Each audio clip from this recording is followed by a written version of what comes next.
अस्सलाम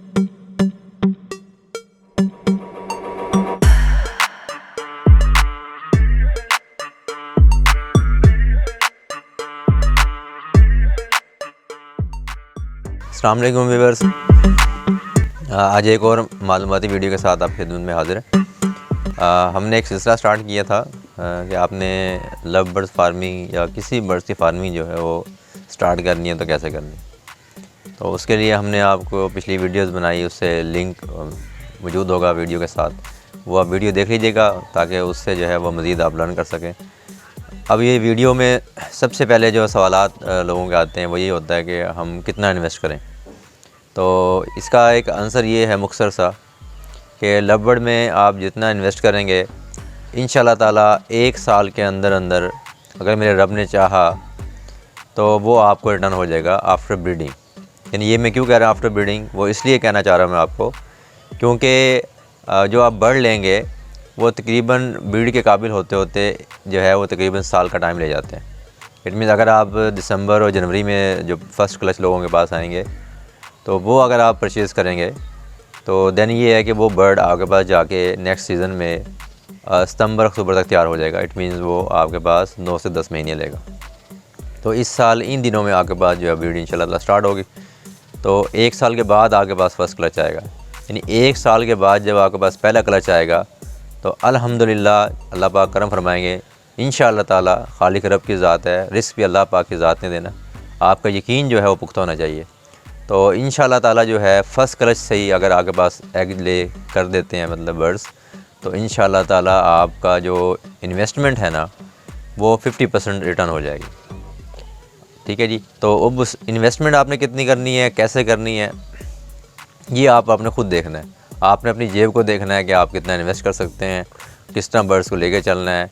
तो अब अगर मैं यही कहता हूँ कि अगर ज़ाहिर सी बात है आप 500 रुपये इन्वेस्ट करेंगे तो साल के बाद आपको 500 ही जो है प्रॉफिट होगा।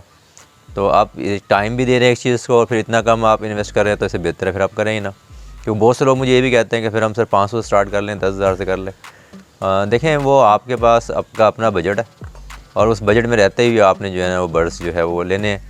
और कई सवालात ये भी आते हैं कि जो हमने इन्वेस्टमेंट करनी है, हमारे पास इतनी इन्वेस्टमेंट है तो उसमें हम कौन कौन से बर्ड्स ख़रीदें।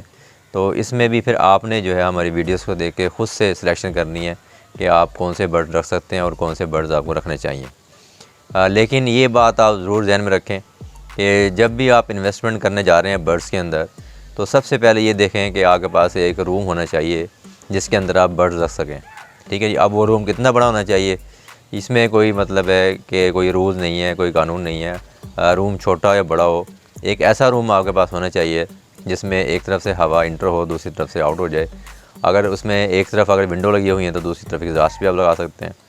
और सबसे बेहतरीन ये होगा कि मॉर्निंग की जो धूप है, सुबह की जो धूप है वो आपके रूम में इंटर हो और जो मगरिब की धूप है वो आपके मतलब है रूम की तरफ ना आए। तो सबसे पहला जो है आपके पास अगर एक रूम नहीं है तो मैं समझता हूँ कि फिर आपको इस फार्मिंग की तरफ आगाज़ नहीं करना चाहिए। बहुत से लोग जो है वो अपने बेडरूम के अंदर लगा लेते हैं या वाशरूम्स के अंदर लगा लेते हैं। तो बेडरूम में तो वैसे भी गैर मुनासिब है और वहाँ हर वक्त आप लोग बैठे होंगे तो वहाँ बर्ड जो है वो ब्रीड मुख्तसर ये है कि मुश्किल से करेगा, तो उसमें आपको नुकसान हो सकता है। और कुछ मतलब प्रॉब्लम्स भी होती हैं जो गाय बगाए शुरू में तो नहीं आती, वक्त के साथ साथ आती हैं, तो ये मुनासिब नहीं है। हाँ, बेडरूम के अलावा अगर आपके पास कोई किचन भी है तो उसमें भी आप एग्जॉस्ट लगा के जो है वो ख़ास तौर पर लव बर्ड रख सकते हैं। बाकी बर्ड की तो बात अलग से होगी, लेकिन लव बर्ड आप रख सकते हैं। बाकी बर्ड जो है वो अपना माहौल एक चाहता है, एक एनवायरनमेंट चाहता है, तो उसके मुताबिक आपको देना पड़ेगा। तो सबसे पहले ये चीज़ आपके पास हो। फिर ये है कि आपके पास केज भी होना चाहिए, कि आपके पास केज हो जिसमें आपने 1 बाई 1 जो है ना बर्ड्स को लगाना है। आपने कोई कॉलोनी नहीं बनानी। बहुत से लोग स्टार्ट में कॉलोनी बना लेते हैं और फिर वो छत के ऊपर जो है एक ओपन से एरिया में बर्ड रख देते हैं। और पिछली मैंने एक वीडियो बनाई थी कि न्यू फेंसियर का लाखों रुपए का नुकसान। तो उन भाई का भी ऐसे ही हुआ था कि एक भाई ने उनको मतलब बर्ड्स तो परचेज़ करके दे दिए, लेकिन ना उसको रखने का तरीका बताया, कैसे आपने इसको रखना है, कौन से एनवायरनमेंट में रखना है, कहाँ रखोगे ना ये पूछा। तो वो नया आदमी था बेचारा, उसने छत के ऊपर एक दड़बा टाइप बना के बर्ड्स छोड़ दिए। तो वहाँ बर्ड्स को जो है वो मच्छरों ने काटा और उसके बाद मतलब बर्ड्स के अंदर पॉक्स आ गई। पॉक्स आने के बाद आई इन्फेक्शन स्टार्ट हुई, दैन फिर उसके तमाम के तमाम बर्ड्स जो है वो मर गए। तो देखें कि फार्मिंग के रखने का एक तरीका है तो कोई भी चीज़ आप उस तरीके के मुताबिक लेके चलेंगे तो आप कामयाब होंगे। अगर ये है कि उस तरीके के मुताबिक आप नहीं लेके चलेंगे तो फिर आप नाकाम होंगे। तो सबसे पहली चीज़ जो है वो जो सवाल में हमारे पास आते हैं कि इन्वेस्टमेंट कितनी करनी है, वो इन्वेस्टमेंट आपने ख़ुद अपनी देखना है, अंदाज़ा लगाना है अपनी जेब से। क्योंकि बार बार अक्सर ही सवाल आते हैं, सर हम कितना इन्वेस्ट कर रहे हैं, कितना इन्वेस्ट कर रहे हैं। सर देखें, आपने इन्वेस्ट करना है, आप अपनी ताकत देखें, जेब की ताकत को देख के उतना इन्वेस्ट करें। लेकिन ये मैं ज़रूर आपको बता रहा हूँ कि जो आप इन्वेस्ट करें ना, तकरीबन उतना से हाफ़, यानी अगर 50,000 खर्च कर रहे हैं तो 50,000 आपके पास होना चाहिए मज़ीद। वो क्यों? क्योंकि 1 साल बर्ड को आपने दाना पानी भी खिलाना है, ठीक है। हो सकता है अल्लाह ना करे कोई बर्ड में से मेल फीमेल को एक्सपायर हो जाए, देन आपको कोई अल्टरनेट बर्ड भी ख़रीदना पड़ जाए। तो आपको चाहिए कि जितना आप इन्वेस्ट कर रहे हैं, यानी जितना आपके पास इन्वेस्टमेंट है ना, उसकी हाफ़ आप लगाएं और हाफ़ आप पेंडिंग पे पीछे यानी सेव करके रखें, जो आपको सर्वाइवल की तरफ लेके जाएगी। तो ये हर बिज़नेस का असूल होता है।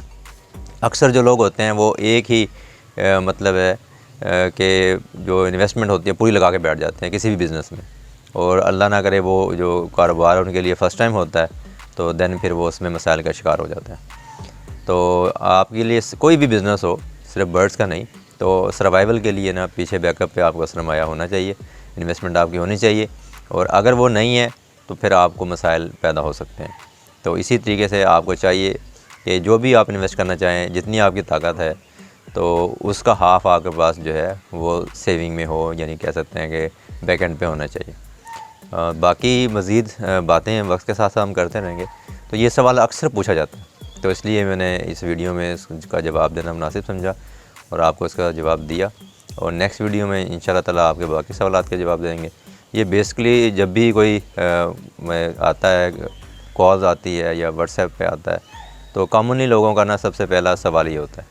तो बेसिक जो है सवाल यही लोग करते हैं बुनियादी तौर पे, तो इसीलिए मैंने समझा कि मुनासिब जवाब इसका दिया जाए। तो वो आप ख़ुद देख सकते हैं कि आपने इन्वेस्टमेंट कहाँ से स्टार्ट करनी है। बहरहाल लव बर्ड्स की अगर बात करें तो मेरे एक आइडिया के मुताबिक कि अगर आप ये चाहते हैं कि हर मंथ आप 10,000 अर्न करें, तो उसके लिए ज़रूरी है कि आपको इन्वेस्टमेंट जो है वो कम से कम बर्ड्स के ऊपर 20,000 करनी पड़ेगी, यानी 10,000 यानी साल के अंदर बचने के लिए।